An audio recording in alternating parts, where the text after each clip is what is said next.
The lawnmower stopped just as you came on. Beautiful. How you doing? I'm well. How are you? Good. Can you Oh see my, me?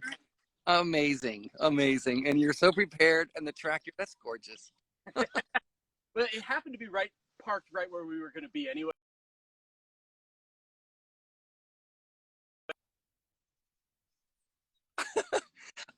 Chris, would you start? Everybody knows you, and there's a lot of people who are fans, but would you introduce yourself for the few that don't? Yeah, of course. My name's Christoper Bates. I'm from Element Winery and FLX Hospitality up here in the Finger Lakes. So I always think of you as a chef, because when I met you, you were in the chef challenge at Star Chefs, and you were doing the Somm Slam is why I met you. So can you tell us your story? It's very interesting, and I think you being a chef is part of why you're fascinating to me. Yeah. I mean, ultimately, sort of the long and the short of it is I grew up here in the Finger Lakes, kind of in the middle of nowhere, and I grew up cooking. I mean, my whole life, I grew up cooking with my mom on weekends, and it was sort of how we bonded. It's what we did. It was entertainment. And frankly, we lived in the country, and there wasn't a whole lot of other things to do around. So I just grew up cooking and started doing it for beer money when I was in high school. Started washing dishes in restaurants locally, and then kind of moved my way through all the positions in the restaurant and started cooking, started bussing tables, started waiting tables, and just kind of fell in love with it. So when it came time to figure out what I wanted to do for my real life, that ended up kind of winning out at the end of the day. So ultimately, most of my kind of background is in the kitchen, but bounced around, started in college getting into wine, and then kind of bounced back and forth between back of house, front of house, and then eventually into winemaking, and then into kind of restaurant and hotel management. So it's been sort of a trip all throughout all the departments of hospitality, I guess. And a trip for sure. So I mean, everybody that goes after the Master Sommelier has a job, but I think you were chefing more than front of the house. You were pursuing that. What was that like? Yeah, so when I started, essentially, I mean, I took my intro exam when I was in college, actually. So I took it almost 20 years ago now, and started, and just kind of took it, passed it, and then went along my way doing other things, not really focused on the MS portion or the MS exam or even the program at all, and hadn't really thought much about going beyond that. And then when I moved back from Italy and from Germany from making wine, I moved down to Texas and met Guy Stout, who's kind of the Texas Master Sommelier, if you will. And he started getting me back into having interest in pursuing this. And I was working at that time as general manager and beverage director for a little hotel and resort in Texas, and passed my advance down there. But before moving on to the Masters, I actually went back to the kitchen and moved up to Pennsylvania, which I think is probably where I was when I met you, and took over as general manager and executive chef of a little Relais and Chateau property in Pennsylvania. So yeah, it was kind of a weird thing to be spending my days cooking and my nights studying wine, spending pretty much all of my sort of work brain space on recipes and kind of cuisine development and team development, and then at the end of the evening go home and study about the wines of Southwest France. And throughout it all, basically I was hiring beverage directors to run the wine program, so I wasn't even really involved in it. I hope that doesn't stay up. Yeah, I remember you were driving into the city like once a week to get stuff you couldn't get in Pennsylvania, whether it was wine or food or both.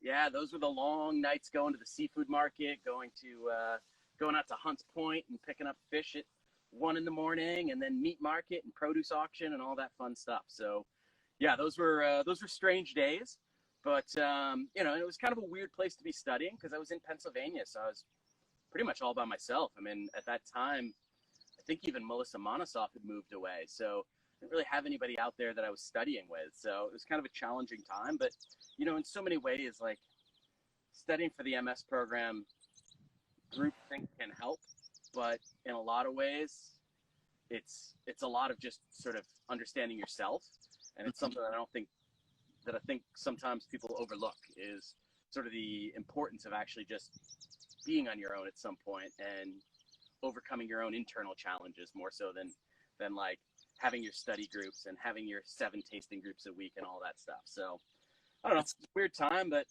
I guess it worked at the end of the day. Yeah, so totally. It's like studying on your own, as we're all experiencing that now, or for the most part. Yeah. So can you there's a few people on here from France and around the country who might not know lakes. I always like to have one of you guys that really knows the area. Can you explain the Finger Lakes to people as a wine region from someone who doesn't know anything? Totally.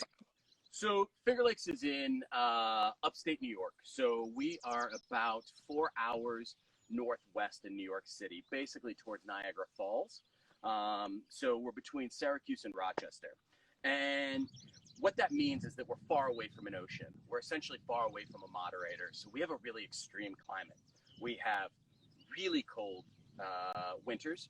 So in the winter, we'll hit negative 10 to negative 20 Fahrenheit. So what is that, like negative 15 to negative 20 Celsius? Get really, really cold here in the winter. And in the summer, I mean, what day is it today? May? I want to say is it today? May 26th. And it's going to be 95 degrees here today.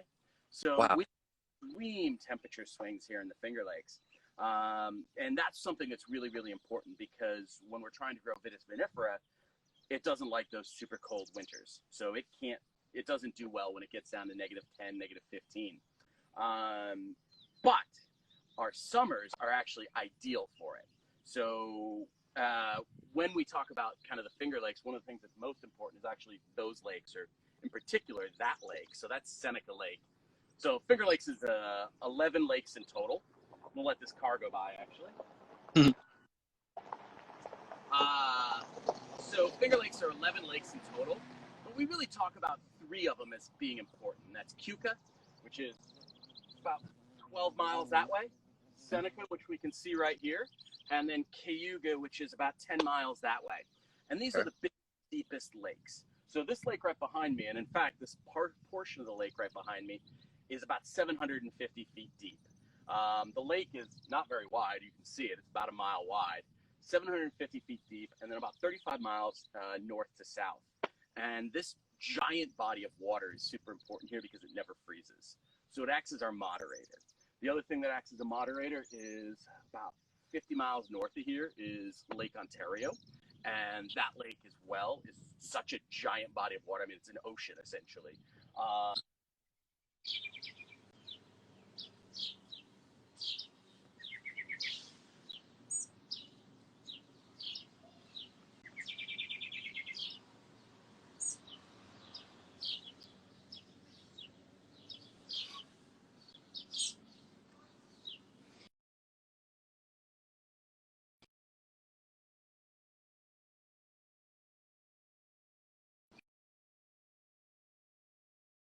I think we have a data thing going on.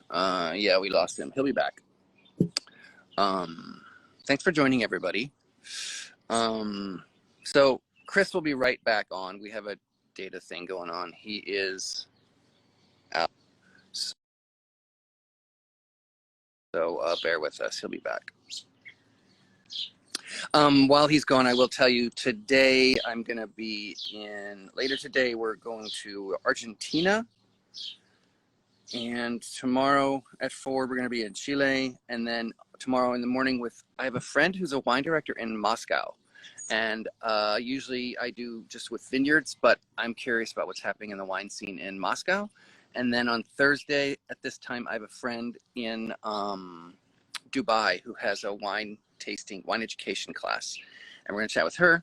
And then on Friday, and Jason Wilson, the author of Godforsaken Grapes, he's going to be here Thursday afternoon at 4. Friday morning at 10 is Carrie de Boisseux in Burgundy and Beaujolais, and Mecon and Beaujolais. And then Grayson Hartley in Sonoma is on Friday at 4. So hi, Maria Len. I'm hoping Chris can get back on here. We'll just Chateau Kirwan, hello. Hi, Robin. Uh, Chris is having some data issue apparently, and he'll be back on momentarily. We're talking to Chris Bates, Master Sommelier, and he's got a lot of restaurants. He was just open. The Wienery was open over the weekend. I think it was their 6-year anniversary. And if you guys have not been, it's really worth going. He's got a crazy wine list for a little hot dog restaurant. Let's see.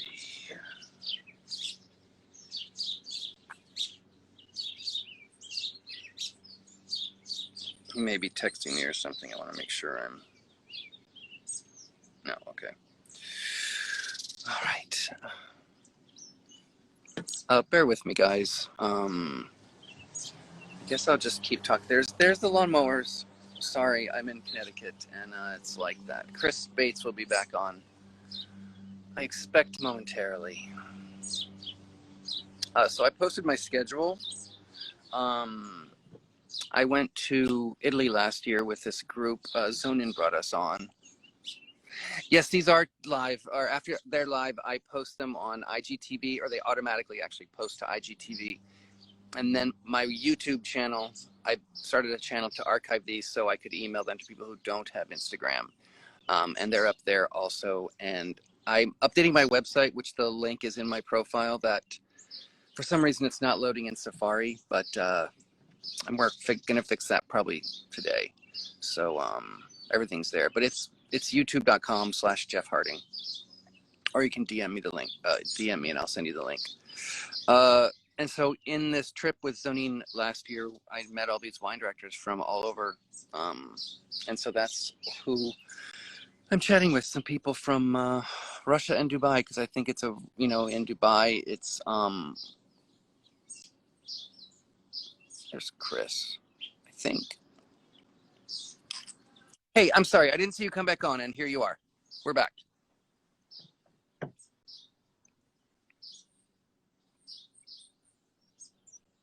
Hey-o, where'd I lose you? I don't. You were talking about Finger Lakes and Seneca. So pick up in the middle of Seneca Lake. So I had told you that this was Seneca? Yeah. No, I have it wrong. You were right. Whatever you were saying, I can't remember them all.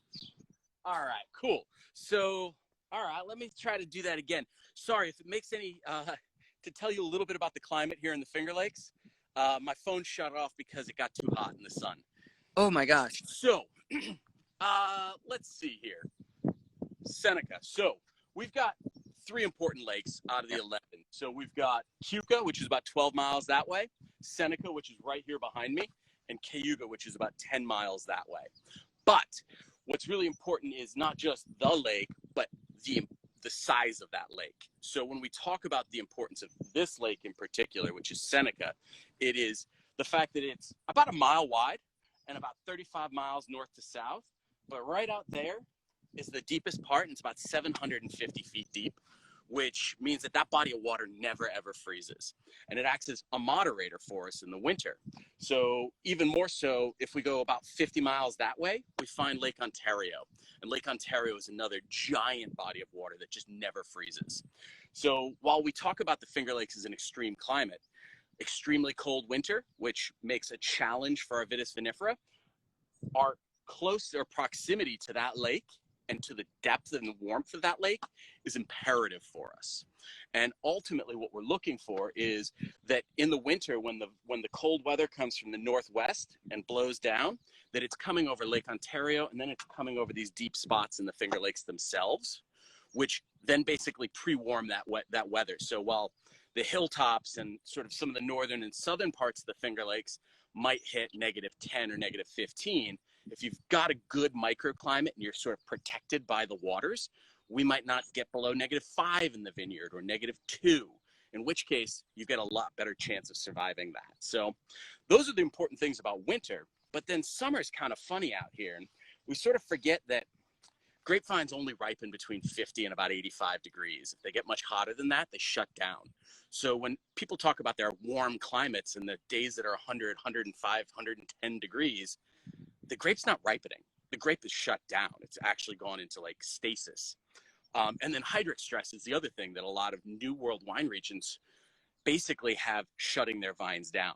The Finger Lakes is kind of ideal because while we're a short growing season, I mean, it's whatever, May 38th or something here, it's, and we're just getting started. I mean, we had bud break a week ago, basically. I would say in most New World wine regions, they had bud break almost 2 months ago. Yeah. Our growing season is 2 months shorter, but we'll pick on almost the same days. And the reason for that is that we have a super efficient growing season. While it's not a hot climate, and it's, technically it's a cool climate, it's an extreme growing climate. So every day between now and say September 30th, we're going to have ripening. Whereas in a lot of wine regions, they'll be in hydric stress, or it'll be over 100 degrees for 10 days in a row. They'll have 10-day spans without ripening. But basically every single day between now and September 30th is going to be between 50 and 85 degrees. And it's an immense amount of sunlight that we have out here and all the water that the vines could ever want. So we have a really kind of compact season. So that's kind of what's important about the Finger Lakes. That's really fascinating. But so the grapes, I mean, ever since like for 50 years they've been growing, but it seems like it's really come on in the past 10 years, or at least except in the city as a Somm in the past like 5 years, that people are really proud of New York. Can you talk about that a little bit? Yeah, of course.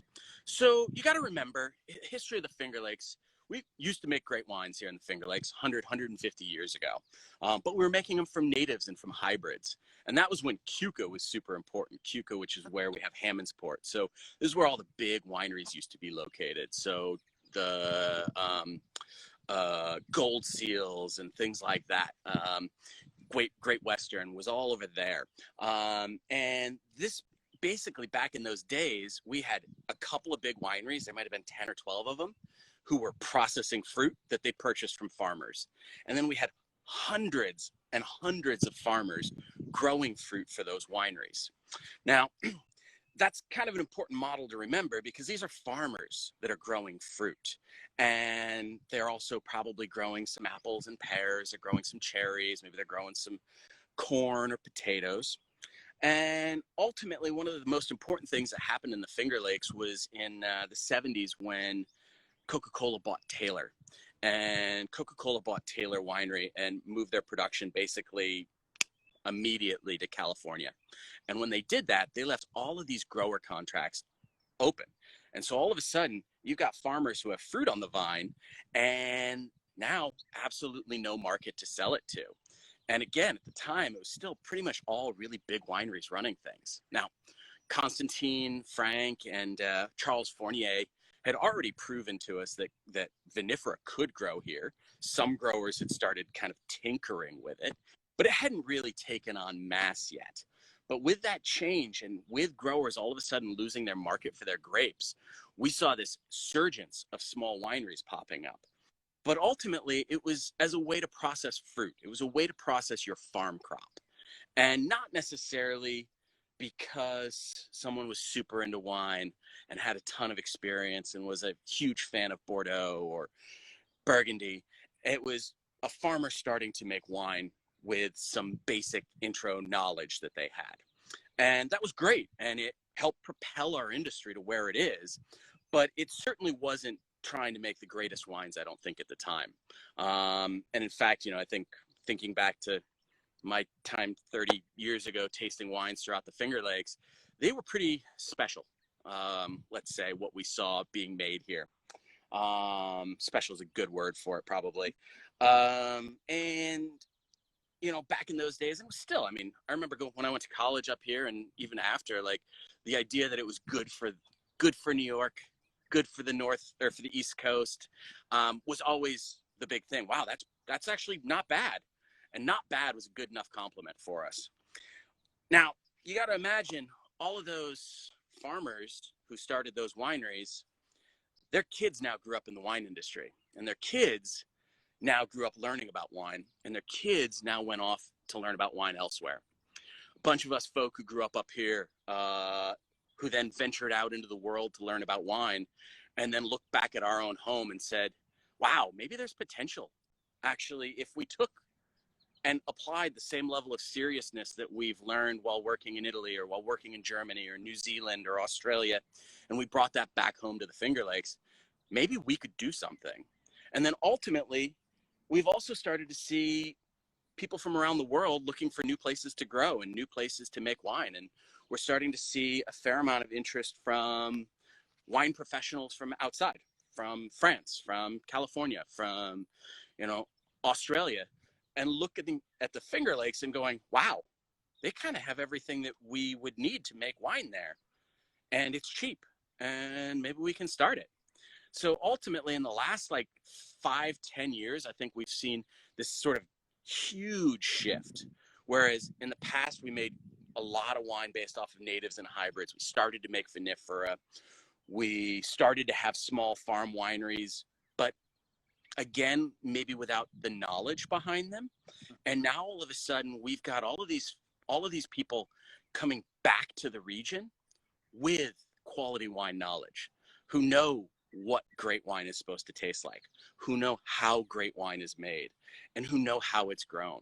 So there's a lot of other things. One of the other things that I think is so, so important is, a little bit of the change, for us, one of the things that we're really trying to push is the change in mindset of, I don't want to be here to grow. We're not here growing, like, we're standing in my vineyard. My goal in this vineyard isn't to grow fruit, it's to grow wine. And that's another super important shift. But ultimately, I think it's about people coming back and people having the confidence, as we start to see that, you folk in New York City are listening, that when I go to Japan and I pour these wines, people are bonkers for them. That when we're going around the world, it's not just us going, I think this wine that we made is kind of, maybe it's pretty okay. It's when we go out and we see people loving it, that we get that confidence that, wow, what we do is important, and wow, we can make great here. So I think those are the things that have really changed that and driven it. And obviously just knowledge and experience. It takes some time to figure out what works and what doesn't. And a little bit for me as a sommelier, the wine culture around, and people are more open to something and are curious about the local stuff. So can you tell us what wine you make? Yeah, so, here in the Finger Lakes, our region is known for Riesling and Cabernet Franc, probably are the two most important for vinifera. And the reasons for that are pretty simple. The extreme cold winters, both of those tend to be fairly cold hardy. But also, because we are warm and wet most of the growing season, we have a lot of disease pressure here that we have to deal with. So both Riesling and Cab Franc tend to be fairly disease resistant. Thicker skins, looser clusters, good things like that. So those are kind of the things of the Finger Lakes. And for me, I think Cab Franc is just naturally at home here. I don't know that outside of the Loire, there's a better place in the world for Cabernet Franc. And Riesling, I would say that this definitely enters into the realm of standing next to Austria, Germany, Alsace, Clare Valley, and places like that as great world styles of Riesling. But we forget that the Finger Lakes is huge. The Finger Lakes is 60 miles north to south and 90 miles east to west. And with that, we oftentimes think about it as one unified terroir, and it's absolutely not. If I was on the other side of this lake over here, the growing conditions are very, very different. If I was over on Cayuga, the growing situation is very, very different. So within that giant stretch, we have a ton of diversity.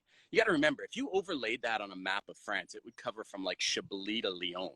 So we've got this giant amount of diversity that's possible. So when I tell people that Finger Lakes sparkling wine is fantastic, like sparkling wine here has as good of a chance to make top quality as anywhere else in the world right now, and Riesling here is amazing. They also might find it surprising when I say that I'm obsessed with Syrah here in the Finger Lakes. And that actually I'm standing right next to the planting that I did last year, which was 100 vines of Grenache.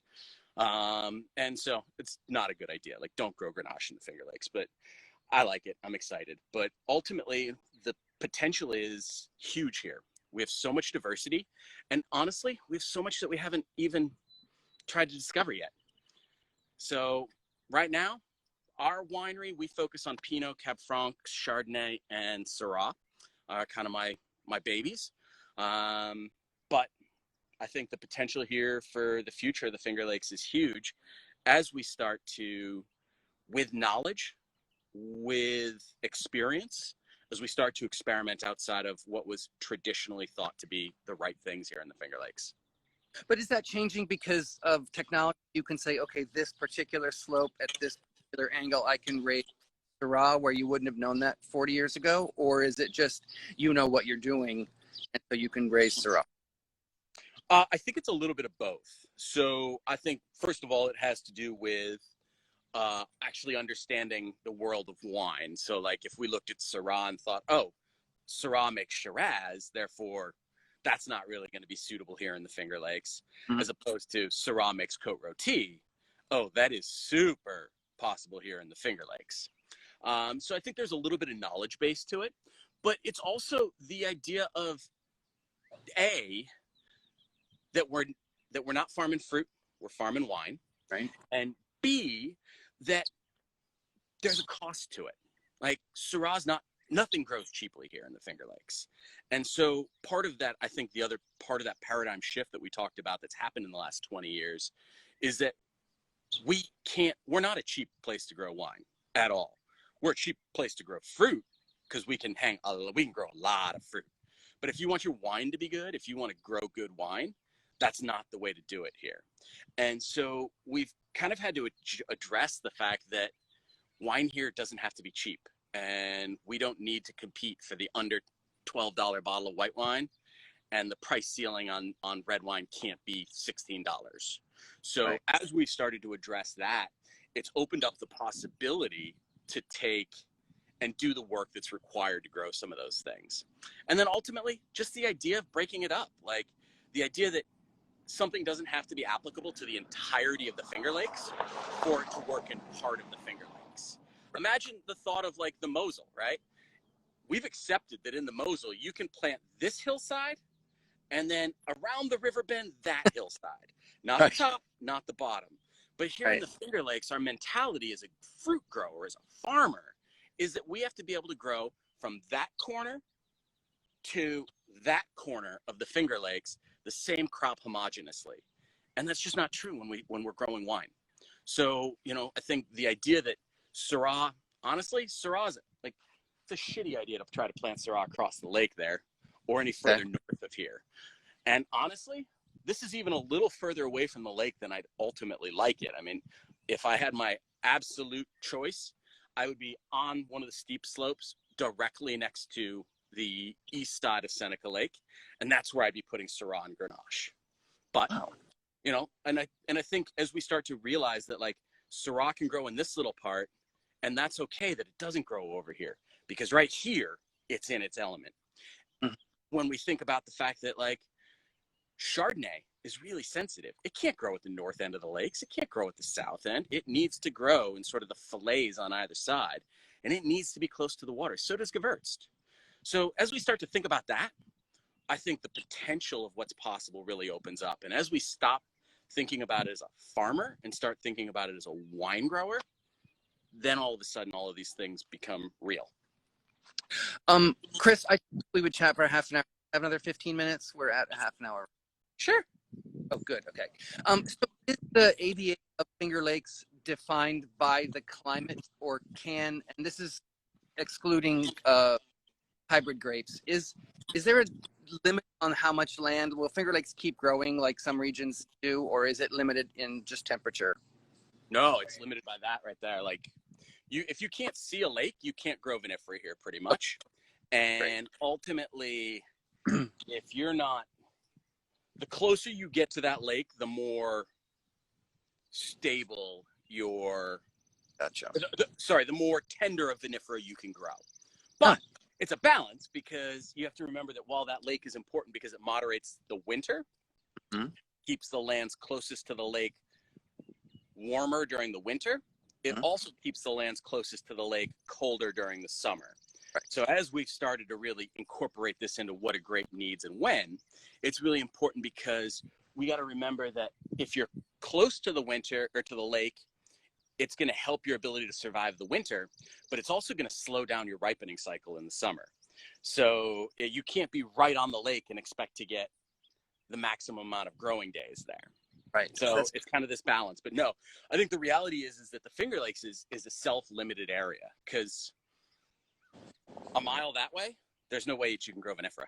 Right. In fact, I probably am about at the limit at this part of the lake for where vinifera really has the potential to be.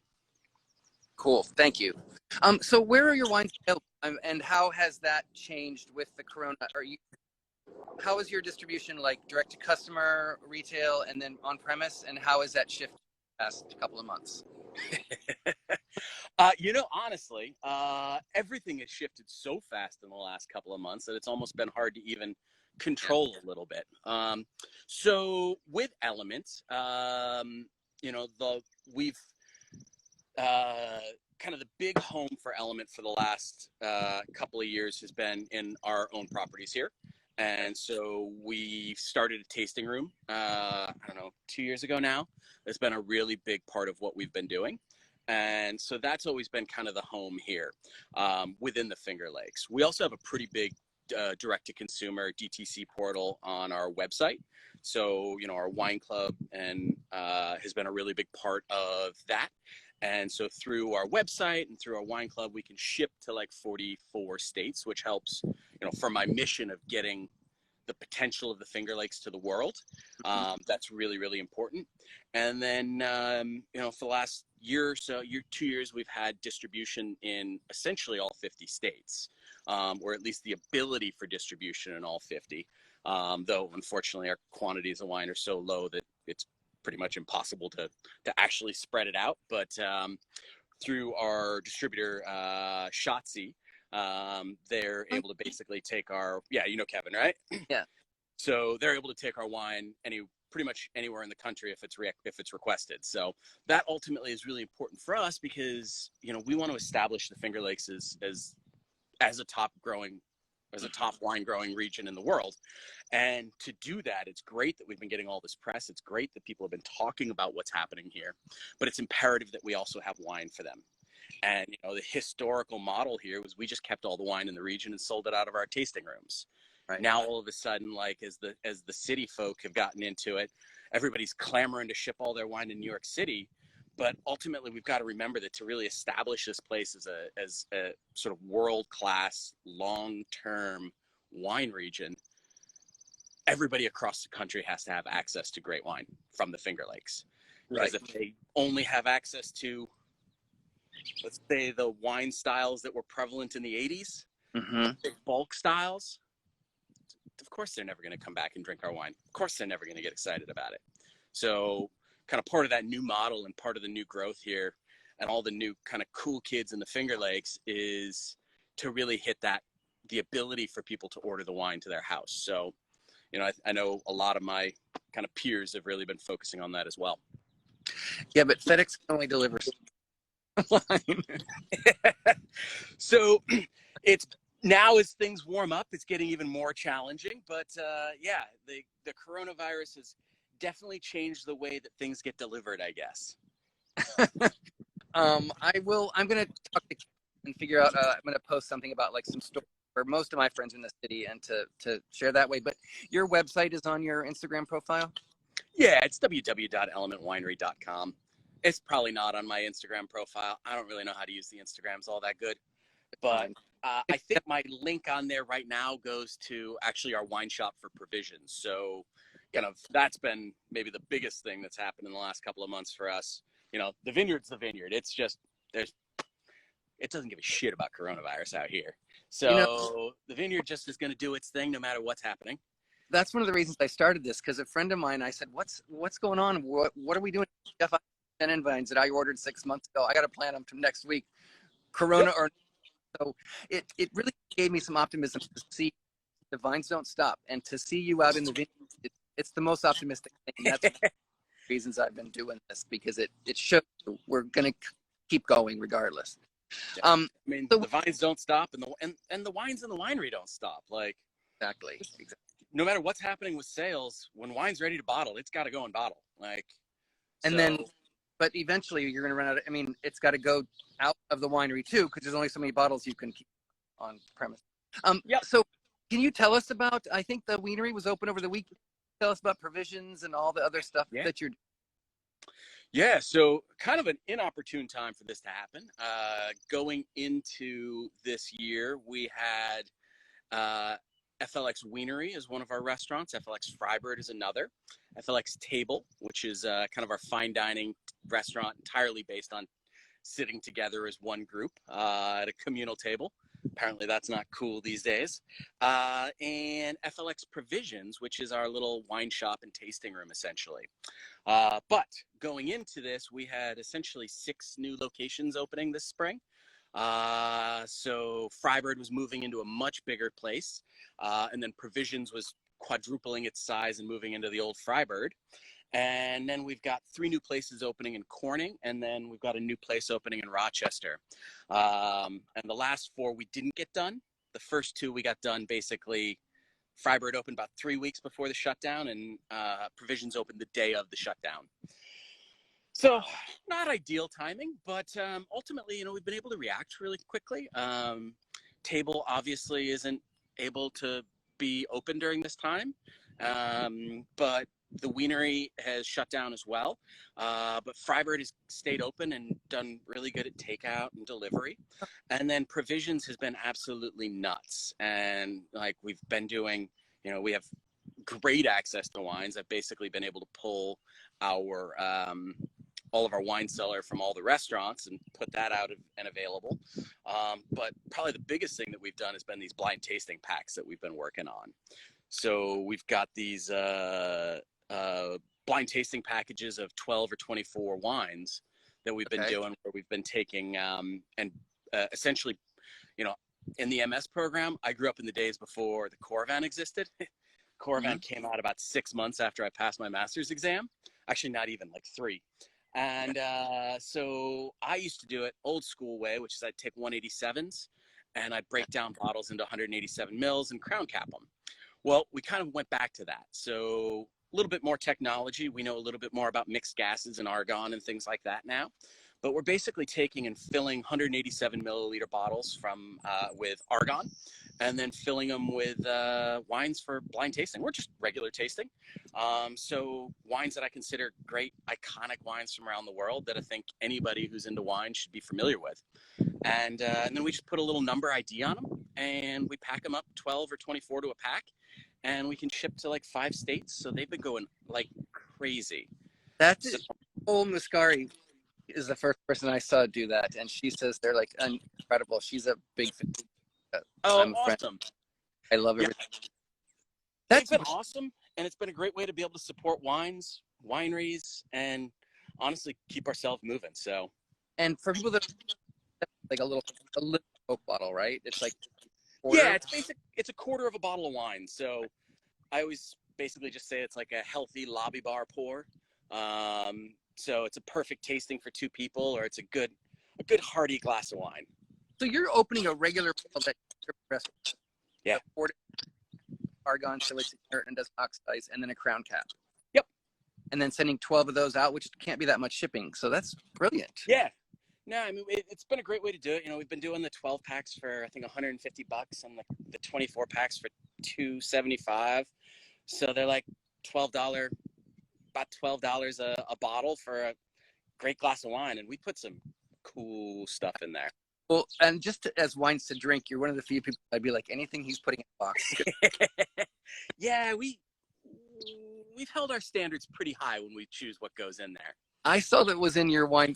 I was at the Wienery. It's like an old Coke cooler or something, and I saw the wines you do. The old secret wine fridge. Yep.